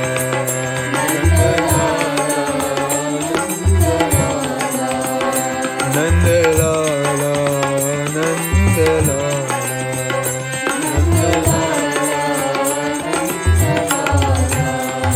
वृंदावन श्याम गोपाल, वृंदावन श्याम गोपाला, वृंदावन श्याम गोपाल, वृंदावन श्याम गोपाला, मधुरा व्रज गोकुल बाला, मधुरा व्रज गोकुल बाला, मधुरा व्रज गोकुल बाला, मधुरा व्रज गोकुल बाला, मनमोहन मदन गोपाल, मनमोहन मदन गोपाला, मनमोहन मदन गोपाल, मनमोहन मदन गोपाला, नंद लाला नंद लाला, नंद लाला नंद लाला, नंद लाला नंद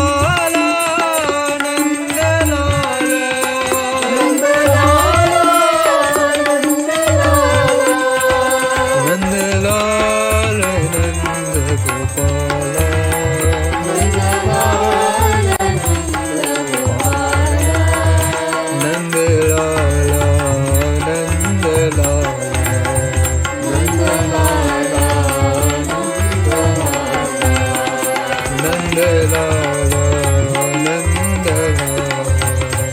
नंद लाला, नंद लाला नंद लाला, चित चोरा मुरली वाला, चित चोरा मुरली वाला, नंद लाल नंद गोपाला, नंद लाल नंद गोपाला, नंद लाला नंद लाला, नंद लाला नंद लाला, वृंदावन श्याम गोपाला, वृंदावन श्याम गोपाला, मधुरा व्रज गोकुल बाला, मधुरा व्रज गोकुल बाला, मनमोहन मदन गोपाला, मनमोहन मदन गोपाला, नंद लाला नंद लाला, नंद लाला नंद लाला, नंद लाल नंद गोपाला, नंद लाल नंद गोपाला, नंद लाला नंद लाला, नंद लाला नंद लाला, नंद लाला नंद लाला, नंद लाला नंद लाला, चित चोरा मुरली वाला।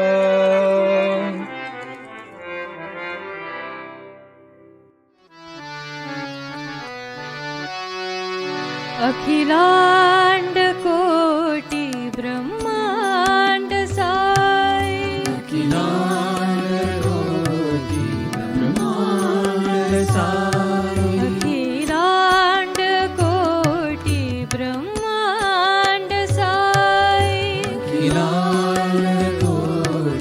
ब्रह्मांड साई, आनंददायी साई माँ,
प्रशान्ति साई सुन्दरा प्रशान्ति साई सुन्दरा प्रशान्ति साई सुन्दरा प्रशान्ति साई सुन्दरा अखिलाण्ड कोटि ब्रह्माण्ड साई अखिलाण्ड कोटि ब्रह्माण्ड साई आनन्ददायी साई मां आनन्ददायी साई मां परमेश्वरा पतीश्वरा परमेश्वरा पतीश्वरा प्राणेश्वरा साईश्वरा प्राणेश्वरा साईश्वरा करुणाकरा करुणामया करुणाकरा करुणामया प्रशान्ति साई सुन्दरा प्रशान्ति साई सुन्दरा प्रशान्ति साई सुन्दरा प्रशान्ति साई सुन्दरा अखिलाण्ड कोटि ब्रह्माण्ड साई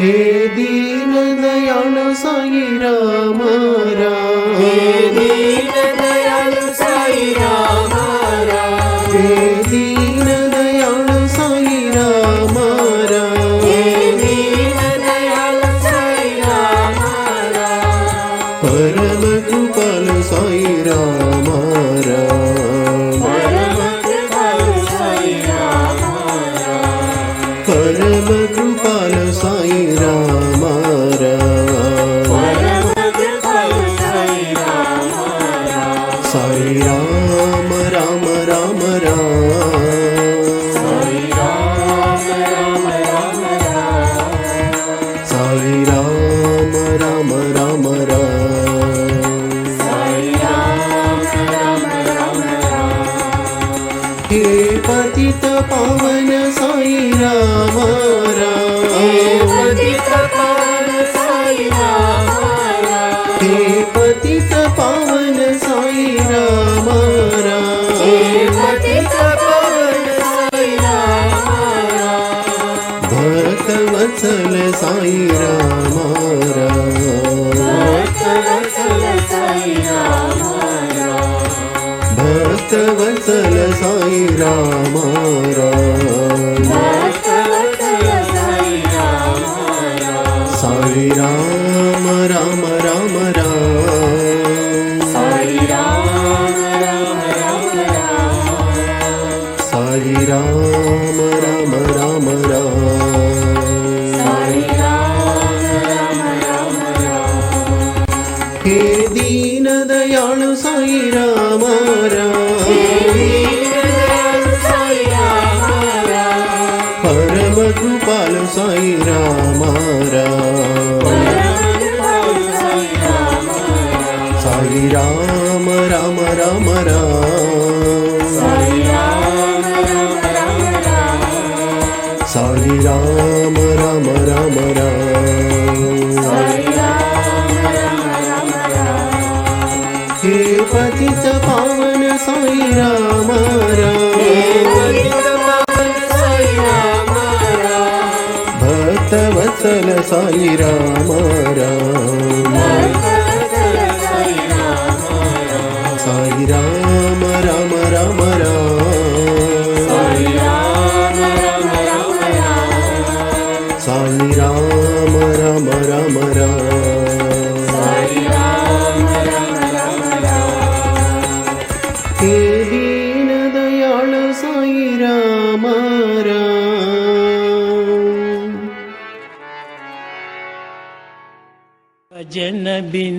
सुख शांति नहीं,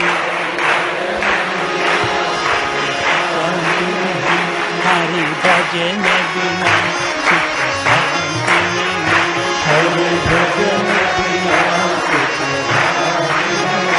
हरि नाम बिना आनंद नहीं, हरि नाम बिना आनंद नहीं, हरि नाम बिना आनंद नहीं, हरि नाम बिना आनंद नहीं, हरि भजन बिना सुख शांति नहीं, हरि भजन बिना सुख शांति नहीं, जप ध्यान बिना संयोग नहीं, जप ध्यान बिना संयोग नहीं, प्रभु दर्श बिना प्रज्ञान नहीं,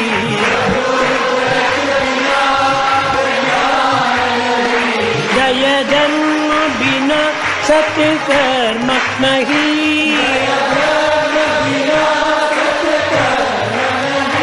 भगवान बिना कोई अपना नहीं,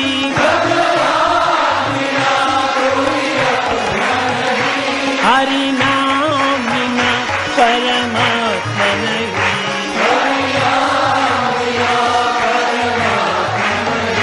हरि नाम बिना परमात्मा नहीं,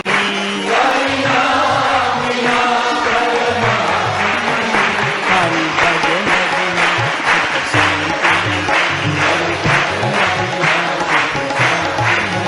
हरि भजन बिना सुख शांति नहीं,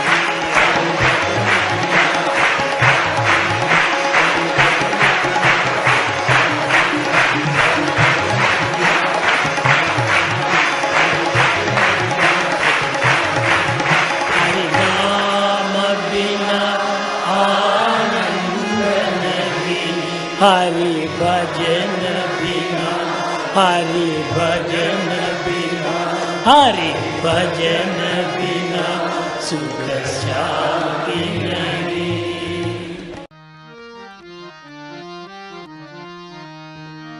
ॐ तत्सत् श्रीनारायण पुरुषोत्तम गुरुतो सिद्धबुद्धतो स्कन्दविनायक सविता पावकतो सविता पावकतो ब्रह्ममस्तो सर्वशक्तितो येषु पिता प्रभुतो रुद्रविष्णुतो रामकृष्णतो रहीमतावोतो रहीमतावोतो वासुदेवतो विश्वरूपतो चिदानन्द हरितो अद्वितीयतो अकाल निर्भय आत्मलिङ्ग शिवतो आत्मलिङ्ग शिवतो आत्मलिङ्ग शिवतो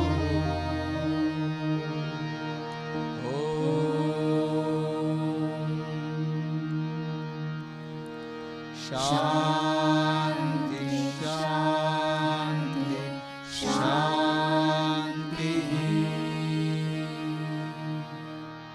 ॐ जय जगदीश हरे स्वामी सत्य साई हरे भक्त जना संरक्षक भक्त जना संरक्षक भारती महेश्वर ॐ जय जगदीश हरे शशिवदना श्रीकरा सर्वा प्राणपते स्वामी सर्वा प्राणपते आश्रित कल्पलतिका आश्रित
समस्तलोका सुखिनो भवन्तु समस्तलोका सुखिनो भवन्तु समस्तलोका सुखिनो भवन्तु ॐ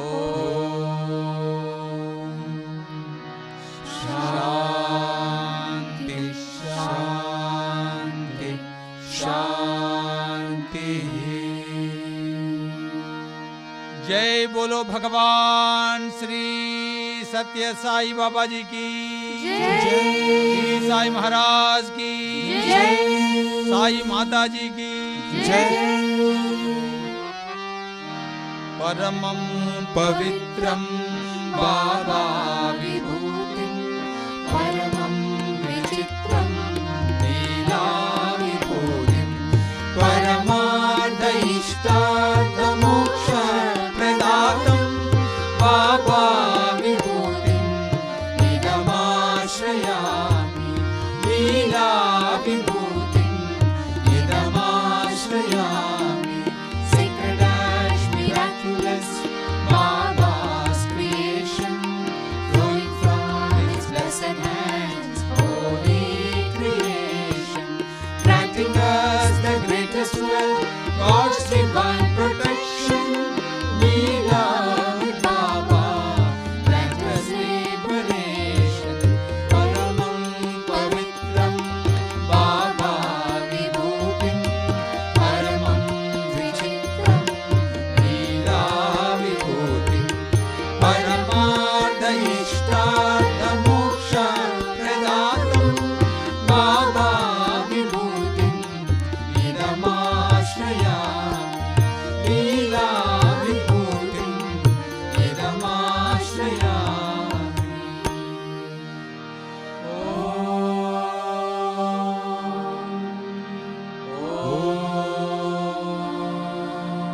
Sai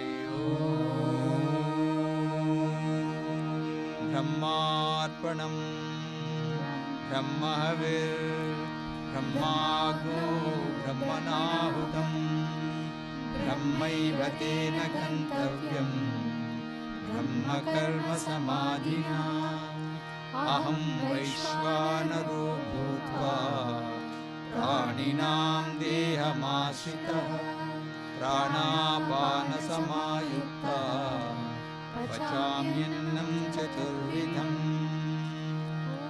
Om Shanti